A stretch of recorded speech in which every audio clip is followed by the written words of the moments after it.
कुछ एहसान करने वाले कभी एहसान जताते नहीं हैं। तो नमस्कार दोस्तों, आज की कहानी ऐसे ही किसी व्यक्ति के बारे में है।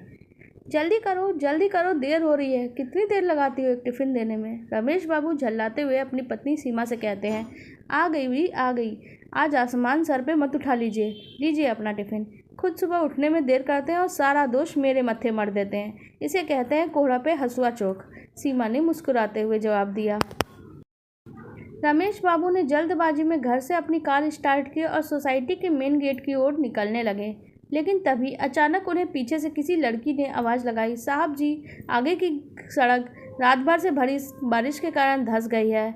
गाड़ियां नहीं पार हो पा रही है। बस किसी तरह से लोग पैदल मुख्य सड़क तक जा पा रहे हैं। जब ये बात रमेश बाबू जाने तो उनका दिमाग गर्म हो गया, लेकिन थोड़ी चिंता भी हुई, क्योंकि पहले उन्हें ऑफिस के लिए देर हो रही थी, लेकिन अब तो वो मजबूर थे और कुछ भी नहीं कर सकते थे। जल्दी में उन्होंने गाड़ी अपनी रिवर्स कर ली और गैरेज में लगा दी। फिर तुरंत पैदल ही घर से निकल गए। सोचा आज तो मेट्रो का ही सहारा है। सड़कों पे जहाँ तहाँ धंसा हुआ है, वहाँ से बचते बचाते रमेश बाबू किसी तरह से आगे निकल के एक रिक्शे वाले को आवाज़ लगाते हैं।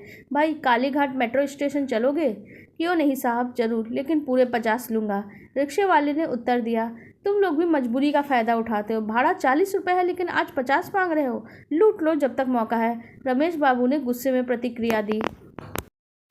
फिर कुछ बुदबुदाते हुए रमेश बाबू बेमन से ही लाचारी पे रिक्शे में बैठ गए और उसे चलने के लिए इशारा करते हैं। रिक्शे वाले ने आदेश पाकर अपने पैरों से पैडल को दबाया और फिर रिक्शे के पहिए घूमने लगे।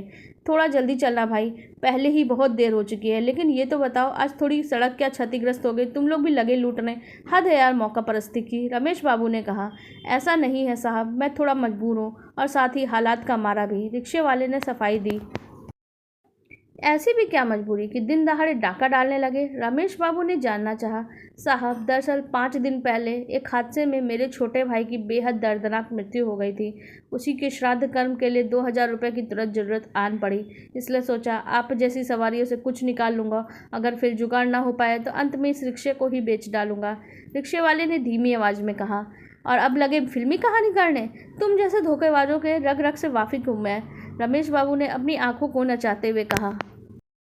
ऊपर वाली की सौगंध साहब, मैं कभी झूठ नहीं बोलता। मुझे अपने छोटे भाई से इतना प्रेम था कि उसके कारण ही आज तक मैंने शादी नहीं की। माँ ने मरते समय उसका हाथ मेरे हाथ में पकड़ा कर कहा था, बेटा छोटू का ख्याल रखना। ये कहते हुए रिक्शा वाला सिसकने लगा। ओह, जरा ये तो बताओ, आखिर तुम्हारा भाई मरा कैसे? रमेश बाबू ने पूछा। दरअसल 5 दिन पहले एक रईसजादे ने दारू के नशे में रात को अपनी गाड़ी फुटपाथ पर सो रहे कुछ लोगों पर चढ़ा दी थी।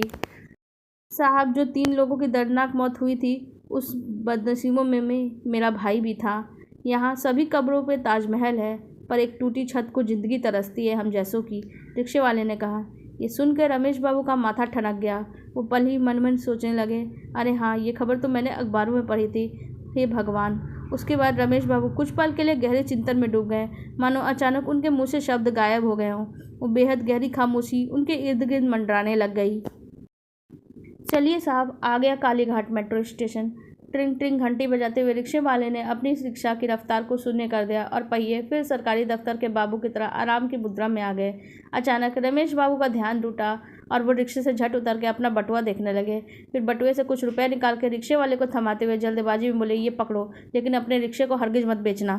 फिर दोनों एक दूसरे की आंखों में 2-3 सेकंड तक देखते हैं। फिर दनदनाते हुए रमेश बाबू मेट्रो की सीढ़ियों पर सुकून की एक लंबी सांस लेते हुए नीचे उतरने लगे और रिक्शे वाले की नज़रों से ओझल हो गए।